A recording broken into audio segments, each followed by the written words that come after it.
3장 1절로 5절까지입니다.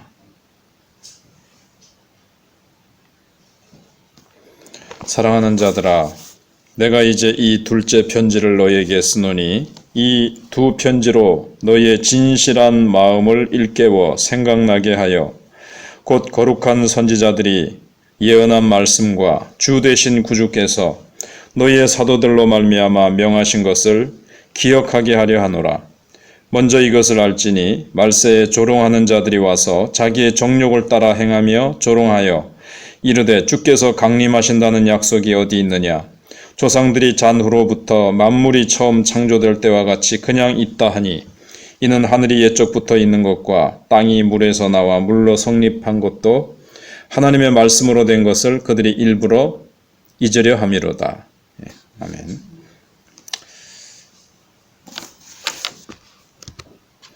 베드로는 이 두 번째 편지를 받아보는 성도들이 첫 번째 한 말씀이나 내용이 비슷한 거고 한 얘기 또 한다 이렇게 실증을 내고 첫 번째 편지로 우리가 충분히 알아들을 수 있는데 이렇게 자꾸 같은 말을 반복하고 이렇게 높아심을 가지고 그렇게 할까 이렇게 생각할까 봐 어떤 편지도 내가 두 번, 세 번 쓰더라도 어찌 목적이 없겠느냐 이제 이런 뜻입니다.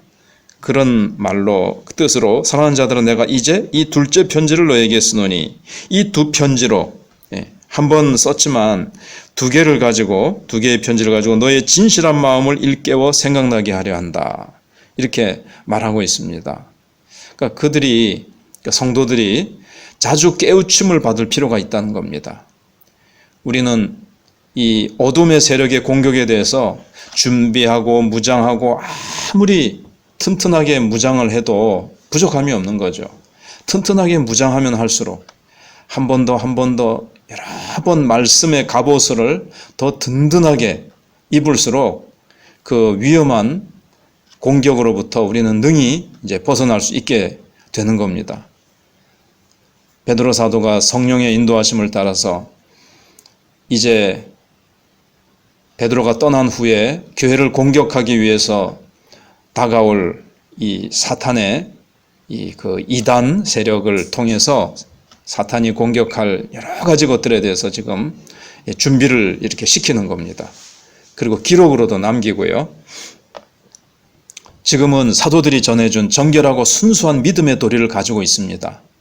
그런데 어둠의 세력이 들어와서 이 순수하고 정결한 교리를 거짓 교리로 거짓된 어떤 원리로 이렇게 부패케 하려고 할 것을 베드로는 내다보고 있기 때문에 이렇게 여러 번 권면을 하고 있습니다. 그리고 이 교회가 가지고 있는 모든 믿음을 송두리째 뒤집어 엎으려고 막 난동을 부리는 이 악한 세력들을 베드로는 미리 내다보고 그렇게 얘기를 하고 있는 겁니다. 결국은 교회가 나중에는 점점 잘못된 대로 흘러가 가지고 중세시대 때 종교개혁이 일어나지 않습니까?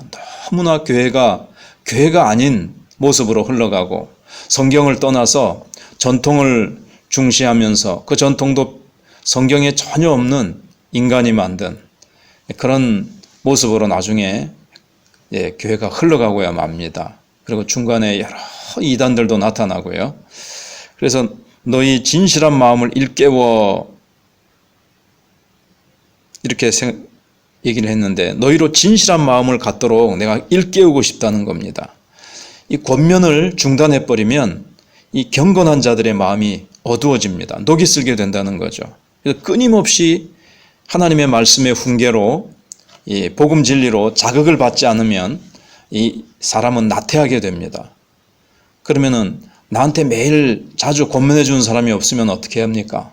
그래서 성경이 있는 거죠. 하나님의 기록된 말씀, 경건한 사도들과 하나님의 사람들이 성령의 영감으로 기록된 말씀을 주셔서 디모데후서 3장 16절 이하에 있는 대로 하나님의 말씀은 교훈과 책망과 바르게 함과 의로 교육하기에 유익하다. 교훈과 책망과 늘 내가 펴기만 하면 나에게 교훈과 책망과 바르게 함과 의로 유익하게 해주는, 나를 수정해주고 교정해주는 이 말씀이 있으니까 이 말씀이 얼마나 유익합니까? 얼마나 우리에게 필요합니까? 그래서 우리는 이 말씀을 한 번 읽고 아는 것으로 그치는 것이 아니라 이 말씀을 끊임없이 내가 말씀을 통해서 성령을 의지하면서 이거 말씀을 우리가 끊임없이 읽을 때 이 말씀이 나를 이제 훈계합니다. 나를 가르쳐 줍니다. 읽고 또 읽으면 내 마음속에 굳세게 이것이 뿌리를 내리고 점점 자라고 이것이 이제 견고하게 세워지는 거죠. 그 말씀을 늘 마음에 새겨 가지고 있을 때 잘못된 이론, 어떤 책을 읽다가도 기독교 서적을 읽어도 그 부분에 잘못된 부분이 있으면 내가 가려낼 수가 있는 거죠. 독초적인 성격인 독초가 있으면 이거 독초구나. 이걸 내가 이제 가릴 수가 있는 것이고, 이건 좀 복음에서 좀 벗어난 잘못된 것이다. 우리가 어떤 집회를 참석하든 어떤 강의를 참석을 하든 우리는 이제 이 사단에 교묘하게 이렇게 복음에다가 이상하게 섞어 놓은 잘못된 것들을 우리는 이제 분별할 수가 있습니다. 그래서 2절에 또 곧 거룩한 선지자들이 예언한 말씀과 주 되신 구주께서 너희의 사도들로 말미암아 명하신 것을 기억하게 하려 하노라.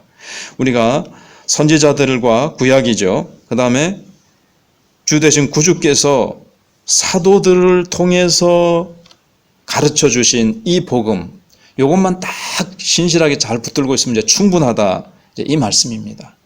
또 우리는 새로운 거, 주님이 사도들을 통해서 가르치는 게 이제 주님의 가르침이죠. 주님이 가르쳐 준 이 성경 말씀과 구약 말씀 빼놓고 자꾸 신기한 거, 이상한 거, 그러니까는 신천지인이 뭐 다른 이단에 자꾸 빠지는 거죠. 이거 말고 새로운 거, 이거는 이제 시시하고 이거는 이제 실증나고 이것은 재미없고 다른 뭔가 새로운 게 없나?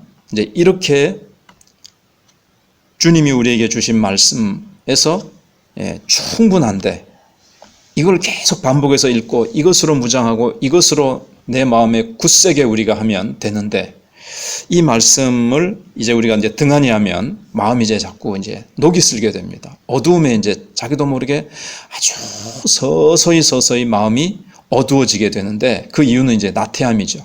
우리는 부지런히 말씀을 묵상하고 말씀을 더 주님의 뜻이 무엇인가 파고들고 끊임없이 이 말씀을 가까이 해야 말씀은 등불이고 우리의 마음을 비춰줍니다. 진리로서 우리의 영을 계속 밝히 비춰줘야 이 악한 사탄은 어두움 가운데서 역사하거든요. 우리를 무지하게 만들어서 우리를 잘못된 곳으로 끌고 갈 수 있거든요. 그래서 우리는 부지런히 이 말씀을 읽고 암송하고 묵상하고 나의 것으로 세우고, 알고 있다 해도 또 그 말씀, 같은 말씀 또 자극을 주고 내가 자꾸 거기서 도전을 받고 이것으로 내가 세워나갈 때 우리는 사단의 공격, 어둠의 공격을 이겨나갈 수 있게 될 것입니다. 불경건한 자들은 갑자기 느닷없이 우리에게 탁 공격을 하면 우리가 당황해가지고 대답을 잘 못하고, 이걸 우리가 확실히 알고 있지 못할 때 이단이 와가지고 이 부분은 어떻게 되는 거냐 이렇게 물어볼 때 이 당황해가지고 막 믿음이 이제 흔들릴 수가 있습니다. 그래서 우리는 여기 기롱하는 자들이 나오는데 3절에 먼저 이것을 알지니 말세 조롱하는 자들이 와서 자기의 정욕을 따라 행하며 조롱하며, 주님의 강림하신다는 약속이 뭐 있었는데 예적부터 있었는데 뭐 아직까지도 안 오시는데 그게 뭐가 어떻게 잘못된 거 아니냐, 이런 재림에 대한 예를 이제 베드로가 이제 들고 있습니다. 그래서 우리는 여기에 든든하게 주님의 재림이 아무리 늦어져도 왜 그런지 주님의 재림에 대한 예를 들면 그 교리에 대해서 확고부동하게 돼 있어야 전에 나타났던 뭐 이장님 그 파의 잘못된 이 종말론, 여기에 우리가 휘둘리지 않게 되어집니다. 오늘날 또 이 종말론을 가지고 또 이상한 것이 또 한번 터질 가능성도 얼마나 많이 있겠습니까? 우리는 거기에 대비해서 말씀 위에 굳게 서서 주님과 또 구약의 선지자들이 남긴 이 말씀을 사랑하고 이 말씀으로 잘 무장해 있는 확실한 그리스도의 군병들이 되어야 되겠습니다.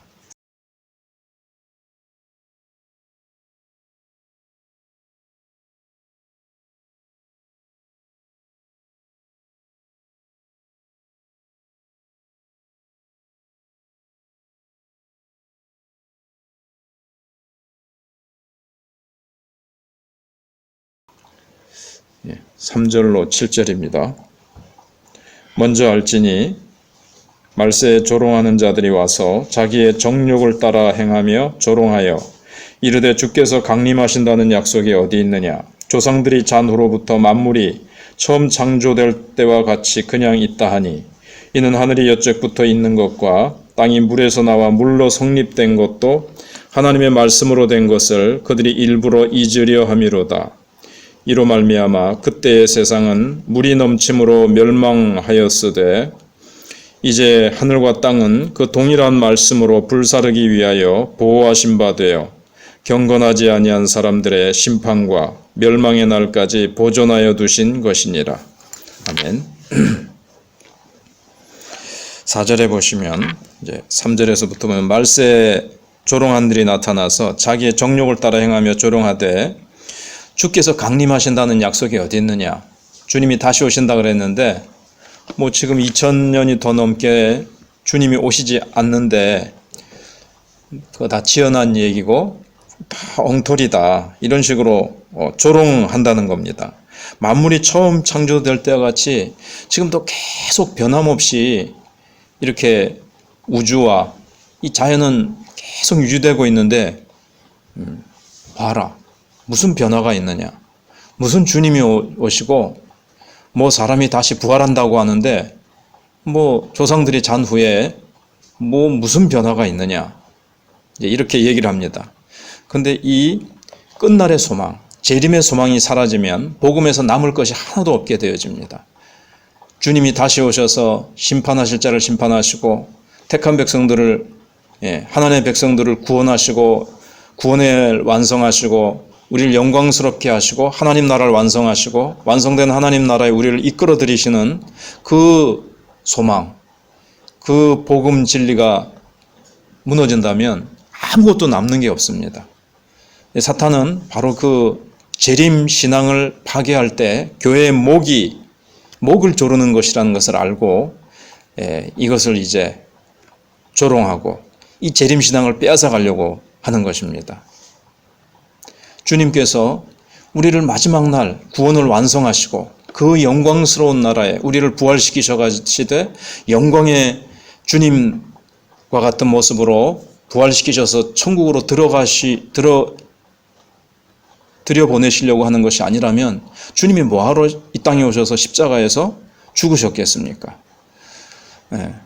그리고 또 왜 부활하셨겠습니까? 그래서 이 재림신앙은 부활신앙과 같이 붙어 있는 거죠. 주님이 오시는 날 우리는 구원이 완성되면서 영화로운 모습으로 우리가 부활하게 되는 겁니다. 그래서 주님이 오시는 날 우리는 부활한다라는 신앙이 굳게 붙들어지지 않으면 우리의 경건은 완전히 무너집니다. 왜냐하면 고린도전서 15장에서도 바울이 이 부활신앙이 없으면 내일 죽을 터이니 먹고 마시자. 이런 완전히 방종과 허무한 삶으로 굴러 떨어져 버리기 때문에 그렇습니다. 우리가 마지막 날 주님과 같은 모습으로 주님이 오시는 날 부활한다는 그 신앙이 있기 때문에 요한일서 3장 2, 3절에서도 보라 우리가 지금은 하나님의 자녀라 우리가 아직 그 구원의 모습이 나타나지 않으나 그가 나타내심이 되면 우리도 그와 같을 줄을 안다 이랬습니다. 그래서 성경적인 것은 그러므로 우리가 영과 혼과 우리 육이 깨끗하게 늘 이렇게 준비되어 있어야 된다. 주님과 같은 모습으로 부활하게 될 것을 믿는 신앙 때문에 주님과 같은 모습으로 거룩한 모습으로 부활하는 모습 때문에 우리가 이 땅에서 죄를 피하고 죄와 싸우면서 거룩을 향해서 나가는 것이 다 재림신앙하고 부활신앙하고 연결되어 있거든요. 근데 바로 그 가장 핵심적인 것을 무너뜨리기 위해서 이제 사단은 공격해 온다는 겁니다. 그래서 4절에 보면 만물이 처음 창조될 때까지 계속 그대로 있지 않느냐 하지만 그들은 뭘 일부러 잊어버리는가 하면은 이 대홍수 사건을 잊어버리려고 하는 거예요. 대홍수 사건은 만물이 그대로 처음 창조될 때까지 그냥 있다 그렇지만 5절에 보시면 하늘이 이쪽부터 있는 것과 땅이 물에서 나와 성립된 것. 땅이 사실은 물에서 나왔어요. 물이 땅을 유지하고 있는 거예요. 그런데 그 물은 또 어떻습니까? 물로 성립되는 것도 하나님의 말씀으로 된 것을 그들이 일부러 잊으려 함이로다. 물의 힘으로 땅을 버티고 있는 것 같은데 그러면 물이 최대 그 기본적인 어떤 의지할 기초냐? 그게 아니라는 거죠. 이 물도 하나님의 말씀 밑에 열등한 존재로 하나님의 말씀에 굴복할 수밖에 없는 그 밑에 세력이라는 거예요. 그래서 말씀하시면 물도 하나님 말씀에 의해서 홍수로 땅을 덮어버렸습니다. 그래서 땅이 이게 뭐 안전한 곳이 아니라는 거죠. 물 위에 떠 있는 거예요. 근데 그 물은 또 하나님 말씀에 의해서 뭐 땅도 그렇겠지만 얼마든지 해체되고 무너질 수 있는 거죠. 그러니까 언제든지 하나님의 말씀에 의해서 이 우주와 세상은 그 질서를 잃어버릴 수도 있고 사라지고 무너질 수 있는 건데 말씀의 기초 위에 있는 건데 주님이 다시 재림하신다고 하는 그 말씀의 기초를 붙들지 아니하고 뭐 2000년이 지나도 뭐 그대로 있는데 근데 그것도 일부러 잊어버리려고 한다는 거죠. 홍수 사건을. 하나님이 얼마든지 이 세상을 쓸어버릴 수 있다는 것, 심판하실 수 있다는 것, 전 우주적인 심판이 가능하다는 것을 홍수 사건은 보여주었습니다.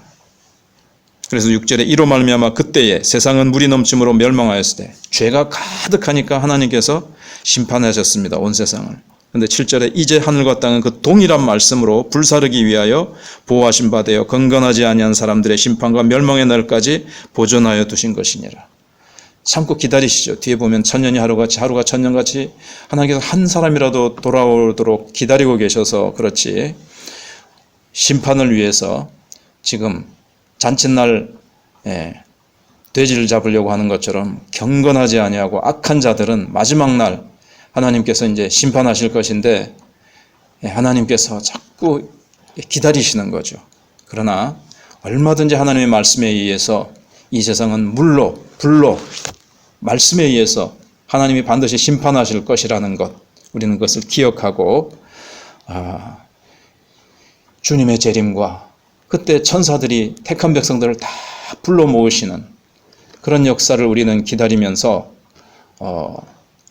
거룩한 신부로서 정결하게 주님 앞에 서기를 위해서 우리는 준비하고 있어야 되겠고 반드시 이 땅에 심판이 있고 하나님께서 언젠가는 이 땅을 우주를 시작하셨기 때문에 마지막 날이 있다는 것을 기억하고 우리는 방금 찬송 부른 것처럼 신랑 되신 예수께서 오실 때 등불에 기름 준비해서 언제든지 나아갈 맞이할 준비를 하면서 우리는 살아가는 주님의 신부가 되었습니다. 하나님 말씀 베드로후서 3장 8절부터 보시겠습니다. 8절로 10절입니다. 사랑하는 자들아, 죽게는 하루가 천년 같고 천년이 하루 같다는 이 한 가지를 잊지 말라. 주의 약속은 어떤 이들이 더디다고 생각하는 것 같이 더딘 것이 아니라 오직 주께서는 너희를 대하여 오래 참으사 아무도 멸망하지 아니하고 다 회개하기에 이르기를 원하시느니라. 그러나 주의 날이 도둑같이 오리니 그날에는 하늘이 큰 소리로 떠나가고 물질이 뜨거운 불에 풀어지고 땅과 그 중에 있는 모든 일이 드러나리로다. 아멘.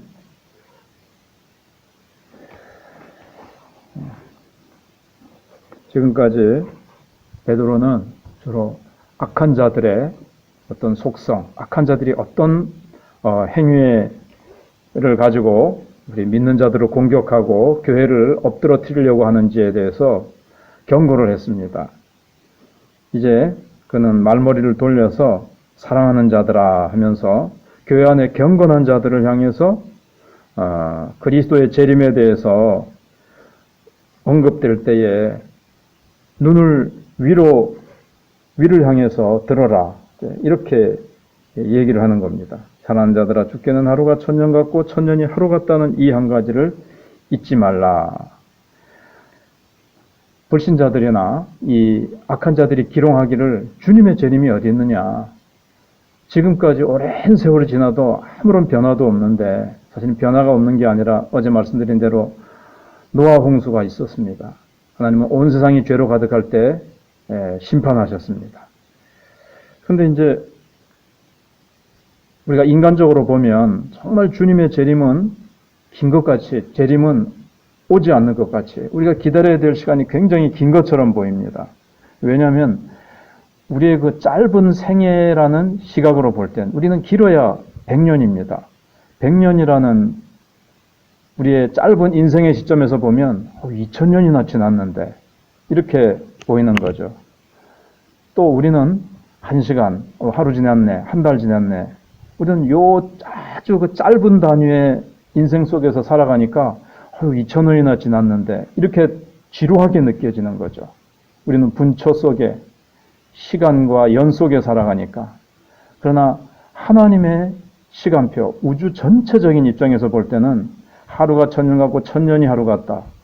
딱 이거를 그런 계산법을 지금 베드로가 얘기하는 것은 아니지만 주님이 보실 때는 2000년은 이틀밖에 안 된 거죠. 우리의 시각으로 보니까 어이구 2000년이나 지났는데 하지만 주님이 보실 때는 그 2000년이라는 시간은 우리의 입장에서 보는 것이고 하나님의 입장에서 우주적인 입장에서 보면 그게 긴 시간이 아니라는 거죠. 길다 짧다라는 것은 우리의 입장이라는 거죠. 그래서 우리는 자꾸 인간이기 때문에 조급하고 뭔가 하나님보다 앞질러 가고 싶어하는 그런 생각이 있고 안절부절 우리가 짧은 인생을 살다 보니까 안절부절하다 보니까 또 어떨 때는 시간이 더딘 것 같고 아직도 안 오시네 이제 이렇게 되는 거죠. 그래서 우리는 하나님 우편에 계신 주님의 편에서 시간을 헤아려야 된다는 겁니다. 그래서 우리는 기다려야 될 시간이 그래서 짧지도 않고 길지도 않습니다. 지난주 이번 주일 설교 중에 오래 참음에 대해서 사랑은 오래 참음에 대해서 우리가 말씀을 생각해 볼 때 주님은 가장 정확한 때 온다고 그렇게 생각을 해봤습니다. 가장 좋으신 때 온다는 겁니다. 기다려도 오시지 않네. 참 지루하다가 아니라 주님은 가장 정확한 때, 가장 좋은 때 오신다는 겁니다. 그래서 주의 약속은 어떤 이에 더디다고 생각하는 것이 더딘 것이 아니라고 구절에 말씀하고 있습니다. 왜 더딘 것이 아닌가 하면 주님은 너희를 대하여 오래 참으사 아무도 멸망하지 않고 다 회개하기에 이르기를 원하시니라. 여기 이제 택함 받지 못한 자에 대해서는 언급이 없고 택한 자들에 대해서 주님께서는 그들이 다 돌아오기를 회개하고 돌아오기를 기다리시는 겁니다. 그래서 주님께서는 재림을 어떻게 보면 인간적인 표현을 하면 이제 좀 지체하고 계신다 그럴까요? 주님께서는 기다리시는 거죠. 서두르고 있는 자들, 좀 빨리 오셨으면 좋겠다 그렇지만 주님께서는 또 우리는 왜 좀 더 속히 오시지 않으실까 이렇게 하지만은 주님께서는 다 구원의 시간이 있습니다. 주님의 시간표, 언제 오셔야 될지 가장 잘 아시는 분께 우리가 맡기고 우리가 이제 기다려야 되는 거죠. 근데 이제 기다리다 보면 우리의 시간적인 감각을 가지고 기다리다 보면 오시지도 않는데 당장 오실까이 이러면 이제 우리의 마음이 나태해지는 겁니다. 저도 좀 그런 식으로 설교를 한 감이 없지는 않습니다만은 곧 오실 것처럼 막 너무 조급하게 이렇게 하다면 또 잘못 강박관념에 빠질 수 있죠. 오늘 오실지도 모르는데 내일 오실지도 모르는데 하면서 너무 또 강박관념에 빠져서도 안 되고 우리는 천천히 서둘러라 이런 말이 있어요. 그 말이 좀 모순돼 보이지만 천천히, 너무 조급하게 오늘 오실 것처럼 막 강박관념에 사로잡혀가지고 아무것도 안 하고, 옛날에 이상한 잘못된 종말론에 사로잡혀가지고 직장이고 뭐고 다 그만두고 그런 사람들의 모임에 가가지고 식사도 제대로 안 하고 잠도 제대로 안 자고 가정이고 뭐고 다 팽개치고 꼭 금방 언제 오실 것처럼 어느 날 몇 시에 오신다 이래가지고 그런 것도 너무 조급한 마음속에서 이상한 방향으로 빠지는 거죠. 또 한편으로는 아직까지도 여태까지도 안 오셨는데 하면서 뭐 언제 오실지 모른다 하면서 나태함에 빠져서도 안 되고, 그래서 우리는 시간을 바로 사용하는 법을 배워야 되고 주님의 마음을 알아야 되는데, 주님은 아무도 멸망치 않고 다 회개하게 이르기를 원하신다는 겁니다. 인류를 향하신 하나님의 놀라운 사랑을 우리는 여기서 발견하게 됩니다. 복음을 통해서 하나님의 그 자비하심, 우리는 그것을 여기서 읽어야 되겠습니다. 그래서 하나님께서는 이전에 방탕하며 살던 자들, 하나님을 떠나 그렇게 살던 자들이 회개하고 돌아오기를 원하시고 계시고, 10절에서 마지막으로 주의 날이 도둑같이 근데 온다 그랬습니다. 그렇기 때문에 이 말은 깨어있으라는 말이죠. 깨어있으라는 말입니다. 우리가 늘 깨어있어서 아이고 재림 뭐 2000년이 지나고 나도 전에 뭐 깨어서 이렇게 해봤는데 아무리 기다려도 안 오시더라 하면서 이 주님의 우리가 깨어있는 신앙에 대해서 나도 모르게 느슨해지고 포기하려는 그리스도인들에 대해서, 재림에 대해서 대비하는 일을 포기하지 말아라. 우리가 임박한 그리스도의 재림의 날을 생각하지 않고 살아가면 육체의 일에, 헛되고 헛된 일에 우리의 시간과 생애가 허비하게 된다. 그러니 너희가 깨어있어라. 그런 말씀을 지금 하고 있는 겁니다. 그리고 그날에는 하늘이 큰 소리로 떠나가고 물질이 뜨거운 불에 풀어지고 땅과 그 중에 있는 모든 일이 드러나리로다. 이제 새로운 세계가 온다는 겁니다. 새 생명의 세계가 오니까 물론 우리는 들어가도록 주께서 이렇게 보장해 주셨지만 틀림없이 주님께서 우리가 연약해도 주님의 은혜로 데리고 그 자리로 이르시겠지만 우리 편에서는 그 새로운 세계에 들어갈 수 있도록 분투 노력해야 된다는 겁니다. 하늘과 땅이, 지금 이 말씀은 이렇게 저렇게 과학적으로 뭐 이렇게 해석할 수도 있지만 그날에는 하늘이 큰 소리로 떠나가고 이 부패한, 현재 타락하여 부패한 세계를 주님께서 불로써 깨끗하게 정화시킨다는 겁니다. 그 깨끗하게 정화된 그 세계에 우리가 들어가기 위해서 우리도 정말 이 더러운 세상에 함께 거기서 우리가 더러워지지 않고 이 온 우주를 하나님께서 정화시켜서 새로운 세계가 이제 오는 것이 바로 얼마 남지 않은데, 그 세계가 언제 주님이 오시면 바로 그 정화된 정결한 천국에 들어가게 되잖아요. 우리는 그 나라에 들어갈 사람답게 준비하고 있으라는 것이 이 10절의 말씀의 원래의 뜻입니다. 그래서 너희가 어떠한 사람이 되어야 마땅하겠느냐. 이 죄악 많은 세상에 휩싸여 있지만 거기에 물들지 말고 거기에 오염되지 말고 주님께서 온 세상을 얼마 있지 않아 주님이 재림하실 때 정결하게 하시고 우리가 거기에 들어갈 때 정결한 신부로 들어가도록 힘써야 될 것을 우리에게 권면하고 있으니 우리는 결코 이 세상에 물들지 말고 이 세상 죄악과 싸워서 늘 주님 오시더라도 부끄럽지 않는 모습으로 설 수 있도록 준비하라 하는 것이 베드로의 권면입니다. 베드로후서 3장 14절로 마지막 18절까지입니다. 그러므로 사랑하는 자들아, 너희가 이것을 바라보나니 주 앞에서 점도 없고 흠도 없이 평강 가운데서 나타나기를 힘쓰라. 또 우리 주의 오래 참으심이 구원이 될 줄로 여기라.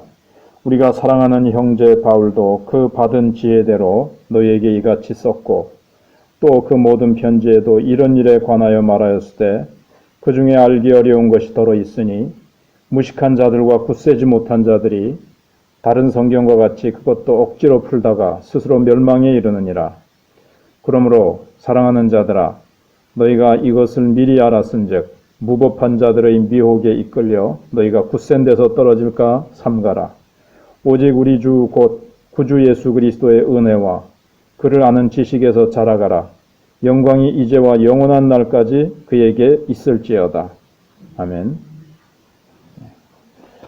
14절에서 베드로는 그 앞에서 이제 마지막 날에 주님이 오시는 그 재림이 왜 지체되고 있는가에 대해서 얘기하고 있습니다. 다른 것이 아니라 모든 사람이 구원받기를 위해서 아무도 멸망에 하지 아니하고 다 회개에 이르기를 원하시느니라 9절에 그렇게 말씀합니다. 어떤 이들이 더디다고 더딘 것이 아니라 주님이 여기 다시 반복을 하죠. 15절에서 우리 주의 오래 참으심이 구원이 될 줄로 여기라. 구원받아야 될 자들, 우리들을 향해서 우리의 구원 때문에 주님께서 참고 참으시는 것이지 이게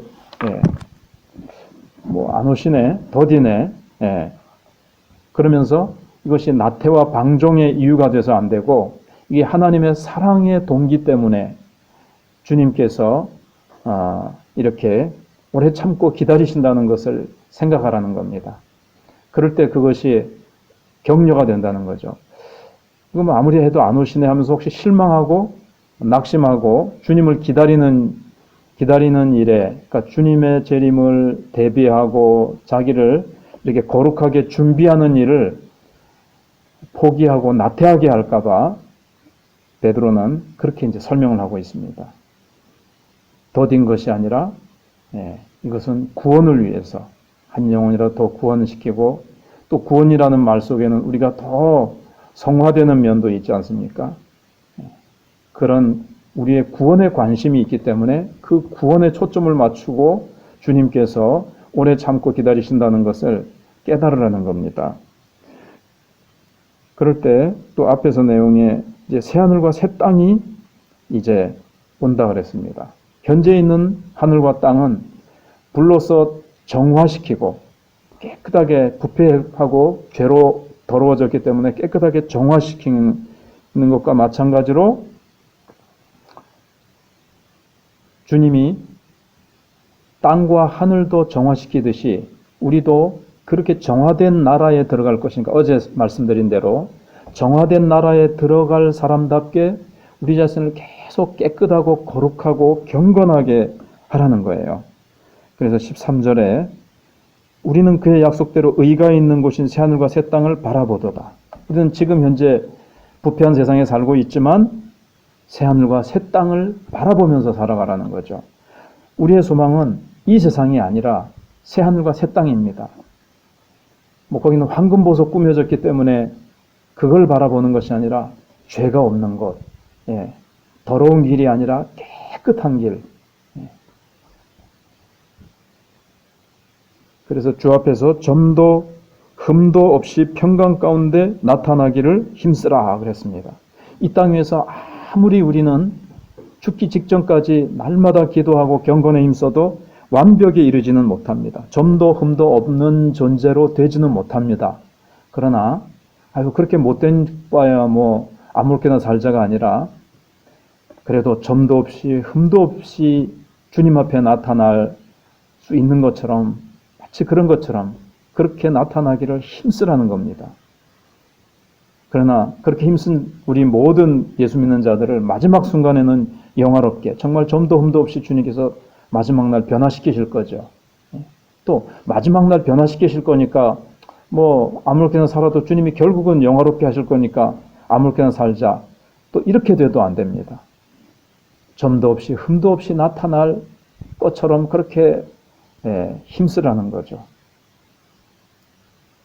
다른 사람들은 세상의 겉모습에만 한눈을 팔고 있습니다. 눈에 보이는 것 더 좋고 사람들에게 인정받고 칭찬받고 뭔가 세상의 행복을 추구하고 살아가고 있는 동안에 우리는 마땅히 눈을 돌려서 새하늘과 새 땅을 바라봐야 되고 새하늘과 새 땅에 걸맞는 점도 흠도 없는 깨끗하고 거룩한 신부로 주님 앞에 나타나고 또 그 나라에 합당한 시민으로 죄도 전혀 없는 나라에 이제 우리는 들어갈 건데 죄악 가운데 뒹굴고 죄악으로 물든 모습으로 어떻게 부끄러워서 들어가겠습니까? 그래서 우리는 점도 흠도 없이 들어가고 그 다음에 평강 가운데서 나타나길 힘쓰라. 평강이라는 것은 소망과 인내의 뿌리를 받고 있는 것이고 또 하나님의 말씀 위에 근거한 마음의 안정이죠. 내가 뭐 돈을 많이 마련하고 내 환경이 아무런 염려할 것이 없어서가 아니라 하나님의 말씀 위에서 환경은 요동치고 이 세상 지금 뭐 코로나로 이 세상이 얼마나 지금 세상은 언제나 비바람이 불듯이 덜 폭풍우 속에 그렇지 않습니까? 그러나 폭풍우 속에서도 평안한 바위 틈에 있는 어떤 어미새 품에 안겨있는 새끼새처럼 그 바위 틈에서 그런 예화가 있듯이 우리는 하나님의 말씀 위에서 바로 새하늘과 새 땅에 들어갈 존재라고 하는 이 소망 위에서 우리는 마음의 안정을 누리고 있어야 된다라고 베드로가 우리에게 권면하고 있습니다. 그리고 형제 바울도 이렇게 주의 오래 참으심은 우리의 구원 때문이다라고 이제 얘기를 했고 바울이 쓴 편지 중에 좀 더 어려운 면이 있지만 바울도 이런 말씀을 썼다. 뭐 데살로니가전서 4장 같은 데도 예수님의 재림 때 우리가 공중으로 구름 속으로 끌어올려서 주와 함께 뭐 마치 그런 얘기도 나오고 또 곳곳마다 좀 어려운 얘기가 있지 않습니까? 그런데 억지로 풀지 말아라. 이것은 성경을 해석하지 말아라는 뜻이 아니라 난해한 구절은 함부로 내가 막 교묘하게 나 성경 아무리 어려운 것도 잘 푼다 하는 듯이 한다거나 이단처럼 교묘하게 말씀 어려운 거는 어려운 것대로 주님이 깨닫게 할 때까지 내버려 둬야지 그걸 억지로 풀지 말아라. 억지로 풀다가 멸망으로 잘못된 곳으로 빠진 자들이 있으니까 이런 부분도 조심하라고 베드로가 경고하고 있습니다. 무엇보다도 17절에 그래서 그러므로 사랑하는 자들아 너희가 이것을 미리 알았은즉 무법한 자들의 미혹에 이끌려 쭉 지금 특별히 1, 2장에서 무법한 자들, 악행하는 자들이 어떻게 성도들을 교회 속에 가만히 들어와서 성도들을 가만히 들어와서 끌어들이고 멸망에 빠뜨리고 그렇게 하는지 그들의 어떤 유혹의 방법, 그들의 악한 성질에 대해서 쭉 얘기를 했습니다. 그리고 성경도 마지막에 함부로 풀지 말아라. 어려운 것을 교묘하게 풀지 말아라. 다 이것이 이제 그렇게 푸는 사람들한테 이끌리면 안 되는 거죠. 신천지가 참 성경을 이상하게 풀고 교묘하게 잘못된 멸망으로 이끌어가는 곳으로 성경을 풀지요. 그런데 이끌려 너희가 굳센 데서 떨어질까 삼가라. 어떻게 삼갈 수 있을까요? 이단과 잘못된 자들에게 이끌리지 않는 방법은 어디 있을까요? 18절에 오직 우리 주 곧 구주 예수 그리스도의 은혜와 그를 아는 지식에서 자라가라. 계속 우리가 진보해야 됩니다. 나는 성경 알 만큼 알았고 영적인 성장이 나는 이만큼 됐다 라는 교만과 어떤 자리에서 내가 자만하고 주님을 계속 알아가는 일에서 나태하고 방종하고 부지런히 주님 앞에 기도하고 말씀을 속으로 파고드는 일에서 멈춰버리거나 그 일에서 방종하고 나태해버리면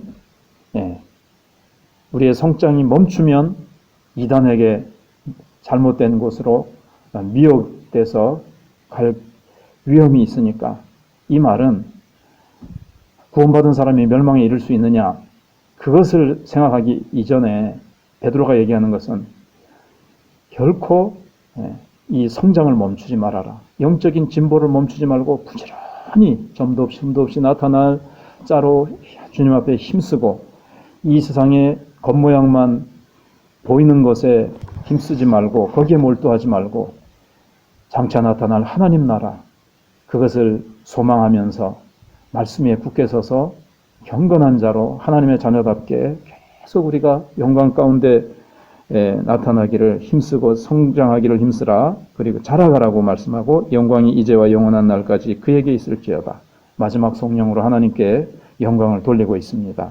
우리도 우리의 삶이 결국은 하루하루가 그렇고 마지막 날에도 우리의 삶을 통해서 하나님께 영광을 돌리는 삶이 되어야 될 것입니다.